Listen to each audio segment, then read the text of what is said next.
On poursuit cet exercice, on veut toujours trouver les points critiques, plus que les points critiques, les extrémas des fonctions de variables qui sont données. Donc là, pareil, on a un polynôme multiplié par un exponentiel, cette fonction est totalement régulière, elle est C2, il n'y a pas de souci. On va pouvoir passer directement au calcul des dérivées partielles pour déterminer les points critiques. Alors, dérivée partielle par rapport à x, c'est de la forme u fois v, donc on va avoir d'abord du u'v, ce qui va donner du y exponentielle moins x2 moins x au carré plus y carré. Cet exponentiel, je vais le mettre en facteur, parce qu'on va voir tout après que. Donc, u', ça va donner y, et après, plus uv', sachant que dans v', on va avoir l'exponentiel qui va rester. Du coup, je factorise déjà par l'exponentiel qui va être commun à mes deux termes. Et en plus, pour le uv', je vais avoir du xy fois, quand je dérive ce terme-là, ce qui est dans l'exponentiel par rapport à x, je vais avoir du moins 2x. Ça va donner du moins 2x au carré y.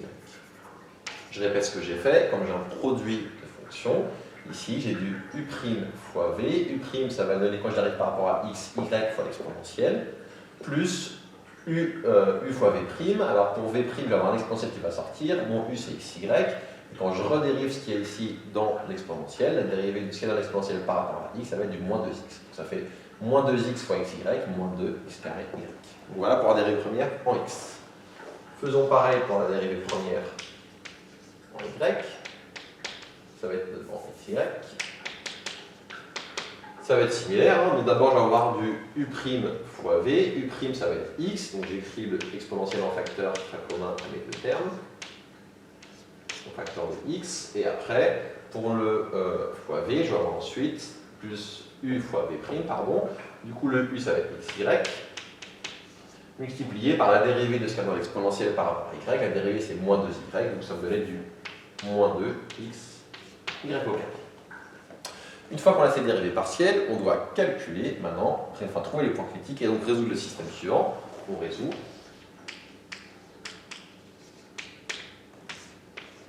Le système exponentiel de moins x au carré plus y au carré, facteur de y moins 2x au carré y égale à 0, et la même chose, exponentiel de moins x au carré plus y au carré, facteur de x moins 2 x au carré y égale à 0.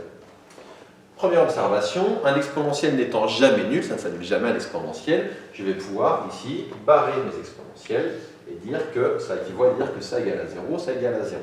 Donc là maintenant je vais résoudre ce système, on va essayer de regarder comment est-ce qu'on peut résoudre ce système, on va pouvoir se débrouiller et s'en sortir. D'abord juste une remarque qui va être importante, c'est quoi? C'est que, comme je l'ai dit tout à l'heure, si vous bloquez pour la résolution du système, ce qui va être souvent le point le plus technique pour vous, vous pouvez essayer de voir s'il n'y a pas des points critiques évidents. Là, qu'est-ce que j'observe que si je prends x, y égale 0, ben j'ai 0, 0 comme point critique évident. Donc au pire, vous dites 0, 0 point critique et vous enchaînez. Ceci étant dit, bon, on va essayer de sortir quand même. Comment on pourrait s'occuper pour résoudre ça? On peut par exemple ici factoriser par y. Ça va donner y, facteur de 1 moins 2x au carré égale à 0. Donc, je répète, je factorise par y, il me reste 1 moins 2x au carré égale à 0. Et en dessous, je laisse tel quel pour le moment. Donc, je vais avoir x moins 2x au carré y égale à 0. C'est quoi l'avantage de faire ça? C'est que là, je me suis ramené un produit de termes qui est nul, et que j'ai un produit de termes qui est nul, et où je vais isoler mon y et mon x dans chacun des termes. Je rappelle qu'un produit de termes est nul si l'un ou l'autre est nul. Donc d'abord, je vais avoir facilement, ce produit est nul si y vaut 0. Donc première possibilité, j'ai y qui vaut 0. Si y vaut 0, je remplace en dessous ce qui se passe. Quand je remplace en dessous y par 0, je vais obtenir moins 2x au carré fois 0, donc 0, et je vais obtenir x égale à 0. Donc j'ai un premier point critique qui vient du fait que dans ce produit nul, j'ai première possibilité, y vaut 0. Autre possibilité, c'est que 1 moins 2x au carré égale à 0. On va écrire ici dans une sorte de brouillon. 1 moins 2x au carré égale à 0, ça va donner du 2x au carré égale à 1, c'est-à-dire du x au carré égale à 1 demi. Et donc, on va avoir x qui vaut plus ou moins 1 sur racine de 2. On pourrait écrire racine de 2 sur 2, le sur 2 comme ça, pour un moment, ça ne va pas nous arranger beaucoup de mettre racine de 2 sur 2. Donc, c'est-à-dire que les autres possibilités, c'est x égale plus 1 sur racine de 2. Et si x vaut plus 1 sur racine de 2, bah, je vais remplacer en dessous et voir ce que je trouve. Quand je remplace en dessous, ça me donne 1 sur racine de 2, moins 2 fois 1 sur racine de 2 au carré, qu'est-ce que ça va donner? Bah, ça va donner du 1 demi. Donc 2 fois 1 demi y égale à 0. Autrement dit, ça je peux le réécrire. Alors, les paramètres équivalents, on va simplifier directement. Qu'est-ce qu'on obtient ici? On obtient que moins 2 fois 1,5 ça part, donc y égale 1 sur racine de 2. Je l'efface ici, et on trouve donc, je répète avant d'effacer, j'ai remplacé x par 1 sur racine de 2. Là j'ai donc 1 sur racine de 2, moins 2 fois 1 sur racine de 2 au carré, ça fait donc moins 2 fois 1,5, moins 2 fois 1,5 ça fait moins 1, et on a donc 1 sur racine de 2 moins y égale 0, ce qui fait y égale 1 sur racine de 2.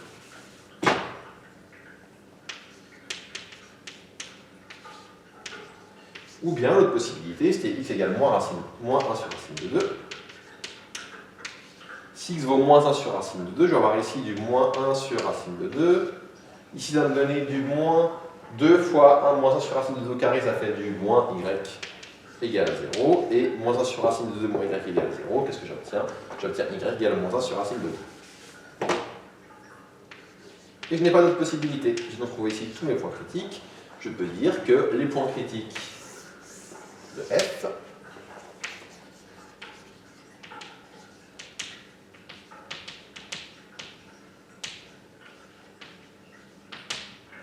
de f sont, on va avoir 0, 0, 1 sur racine de 2, 1 sur racine de 2, et moins 1 sur racine de 2, moins 1 sur racine de 2. Maintenant j'ai mes points critiques, je veux calculer les dérivées secondes pour avoir ma matrice hessienne, donc allons-y. Dérivée seconde d'abord par rapport à x. Je vais faire comme avant, l'exponentielle qui est ici, je vais le mettre en facteur, il va être facteur commun de tous les termes. Donc exponentielle moins x au carré plus y au carré, facteur 2. On va avoir d'abord le u' fois v. Dans u', j'ai un moins 2x qui va sortir, ça fait donc moins 2x fois ce qu'il y a là.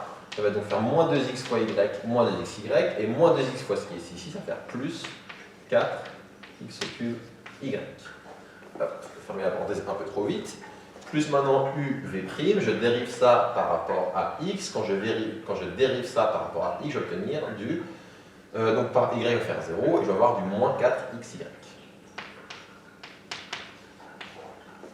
Autrement dit, j'ai réécrit ça, j'ai exponentielle de moins x au carré plus y au carré, facteur de moins 2 moins 4, ça va faire moins 6xy plus 4x au cube y.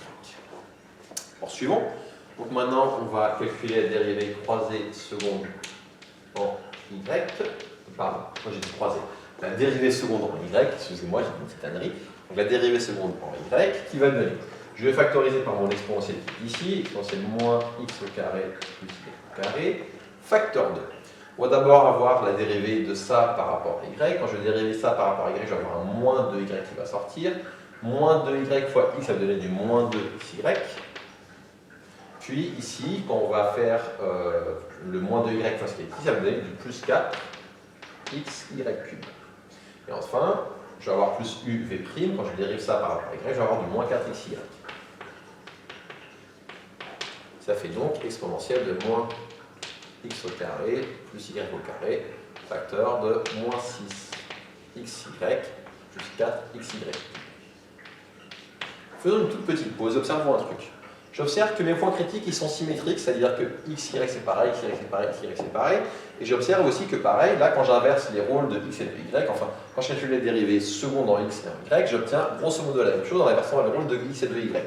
Ben, ça c'est normal, pourquoi? Si j'observe ma fonction dès le départ, je vois que x et y, si j'inverse leur rôle, j'obtiens exactement la même chose. Donc là, intuitivement, il faut savoir que vos points critiques vont forcément être de ce genre-là, c'est-à-dire x et y vont être égaux, et que les dérivées secondes ici croisées vont également vérifier ce genre de choses. C'est-à-dire que si vous inversez le rôle de x et de y, vous tombez grosso modo sur les mêmes choses. Ça, c'est juste pour vous donner un petit peu de recul et que vous puissiez, dans ce genre de situation, vous dire tiens, est-ce que ce que j'ai là est cohérent ou pas? Ceci étant dit, on poursuit avec le calcul des dérivées croisées après. Donc maintenant, dérivée croisée. Dérivée seconde croisée de cette fonction, je vais dériver par exemple celle-ci que j'ai sous les yeux par rapport à x. Alors mon exponentielle qui va rester toujours ici en facteur. Et quand je vais dériver par rapport à x, je vais avoir du moins 2x fois le x qui est ici, ça fait du moins 2x au carré. Donc je répète, j'ai un moins 2x qui sort fois le x qui est ici, ça fait moins 2x au carré. Moins 2x plus ce qui est ici, ça va avoir du plus 4x carré y carré. Et après, ça va me donner plus uv'. Je dérive ça par rapport à x, je vais avoir un plus 1 et 1 moins 4x, y. Donc je répète ce que j'ai dit ici. On dérive cette fonction ici par rapport à x, qu'on va... d'ailleurs par rapport à x, je crois que j'ai écrit une bêtise. On va reprendre ça tout de suite, tiens. Je crois que j'ai dit une bêtise. On va reprendre tout de suite. Donc quand je vais dériver par rapport à x, ça va me donner l'exponentielle de l'autre facteur, on va avoir du u' fois v. U' ça va être du moins 2x, ça fait moins 2x fois x moins 2x au carré, et moins 2x fois ce qui est ici, plus 4x carré y carré. Ça c'est bon. Puis plus uv', je dérive ça par rapport à x, ça va donner 1, et là j'ai dérivé par rapport à y. Quand je dérive ça par rapport à x, je vais avoir du moins 2y carré. Hop. Là c'est plus cohérent. D'ailleurs pareil, comme tout à l'heure, il faut que j'ai une symétrie avec x et y. Si j'inverse le rôle de x et de y, je trouve la même chose, parce qu'à la base ma fonction était symétrique en x et en y. Maintenant que je suis là, je vais calculer les déterminants de matrice hessienne au point 0, 0, 1 sur racine de 2, 1 sur racine de 2, et pareil avec les mots. Je ne vais pas écrire la matrice hessienne, elle sera un petit peu trop longue à écrire, du coup je vais faire directement au point qui m'intéresse. Alors c'est parti. Déterminant de la matrice hessienne au point 0, 0. Qu'est-ce que je vais obtenir? Je vais avoir partout du exponentiel 0. Exponentiel 0, ça va faire 1. Du coup, je n'ai pas besoin de l'écrire. Ensuite, on va remplacer tous les y par 0. Là, je vais avoir 0, 0.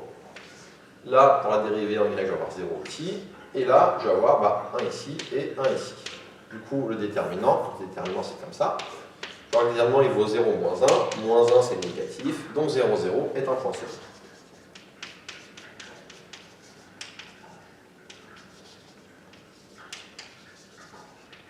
Regardons ce qui se passe maintenant pour les points 1 sur racine de 2, 1 sur racine de 2 et l'autre. Donc faisons déterminant de la matrice hessienne calculée en 1 sur racine de 2, 1 sur racine de 2. Alors on va essayer d'être efficace et de ne pas tout écrire, parce que si on écrit tout, on va se perdre et on va écrire forcément des années. Premièrement, j'observe que quand je vais faire 1 sur racine de 2 plus 1 sur racine de 2 au carré, ça va donner 1 demi, plus la même chose, 1 demi plus 1 demi, ça fait 1, je vais avoir de l'exponentiel moins 1, et ce exponentiel moins 1 va être commun à tous mes termes. Donc je peux déjà écrire partout exponentiel moins 1, exponentiel moins 1, exponentiel moins 1, pour ne pas l'oublier. Maintenant, je vais m'occuper de ce qu'il y a dans les parenthèses. Comme j'ai x vaut y, 1 sur racine de 2 fois 1 sur racine de 2, ça fait 1 demi. 1 demi fois moins 6, ça va donner du 1 demi fois moins 6, moins 3. Je l'ai écrit ici. Donc moins 3 plus, ici, quand je remplaçais, comme x vaut y, c'est comme si j'avais du x puissance 4, on va voir ça comme ça. Ça fait donc du 1 sur racine de 2 puissance 4, ça fait donc du 1 demi au carré. Et 1 demi au carré, ça fait 1 quart. 1 quart fois 4, ça fait 1. Et donc moins 3 plus 1. Je trouve donc ici, moins 3 plus 1 égale moins 2. Donc là, j'ai du moins 2 exponentiel moins 1. Comme x et y ont un rôle symétrique, regardez, pour faire le calcul, vous allez trouver exactement la même chose ici. On va avoir également du moins 2 exponentiel moins 1. Et ici, on va remplacer, pareil, on va essayer de réfléchir. Je vais me remettre mon petit brouillon ici pour être sûr qu'on ait des termes en chemin. Donc quand je vais remplacer 1 demi, 1 sur racine de 2 au carré, ça donne du 1 demi, moins 2 fois 1 demi, je vais avoir du moins 1. Plus ici, x carré, y carré, ça va me donner du 1 demi fois 1 demi. 1 demi fois 1 demi, ça fait 1 quart. 1 quart fois 4, ça fait plus 1. Le plus 1 qui est ici. Et là, le moins 2 au carré. Quand je vais faire 1 demi au carré, 1 sur racine de 2 au carré, ça va me donner 1 demi. 1 demi fois moins 2, moins 1. Je trouve donc ici du moins 1 plus 1, 1 moins 1, ça va donner 0. Si on regarde bien, on trouve 0. En conclusion, là, c'était 0 et 0. Donc ce déterminant, il vaut moins 2 fois moins 2, ça va donner 4. Exponentiel moins 1 fois exponentiel moins 1, exponentiel moins 2. Ça, c'est strictement positif. Donc maintenant, il faut regarder le signe du terme qui est ici. De plus, on peut dire que cette quantité-là est négative. Donc, 1 sur racine de 2, 1 sur racine de 2 est un maximum local. Et ça termine cet exercice. Pourquoi? Parce que je vais quand même écrire la phrase. Par symétrie, il faut observer, enfin, c'est pas une question de symétrie ici, vous allez avoir partout des carrés ou des puissances 4 qu'on va remplacer par la même chose. Et du coup, que ce soit aussi bien au carré qu'à la puissance 4, moins 1 sur racine de 2 au carré ou 1 sur racine de 2 au carré ou à la puissance 4, c'est pareil. Autrement dit, en remplaçant, vous allez trouver exactement la même matrice pour moins 1 sur racine de 2. Du coup, on peut dire de même pour le point critique, c'est-à-dire de même pour moins 1 sur racine de 2, moins 1 sur racine de 2. cela termine ici cet exercice.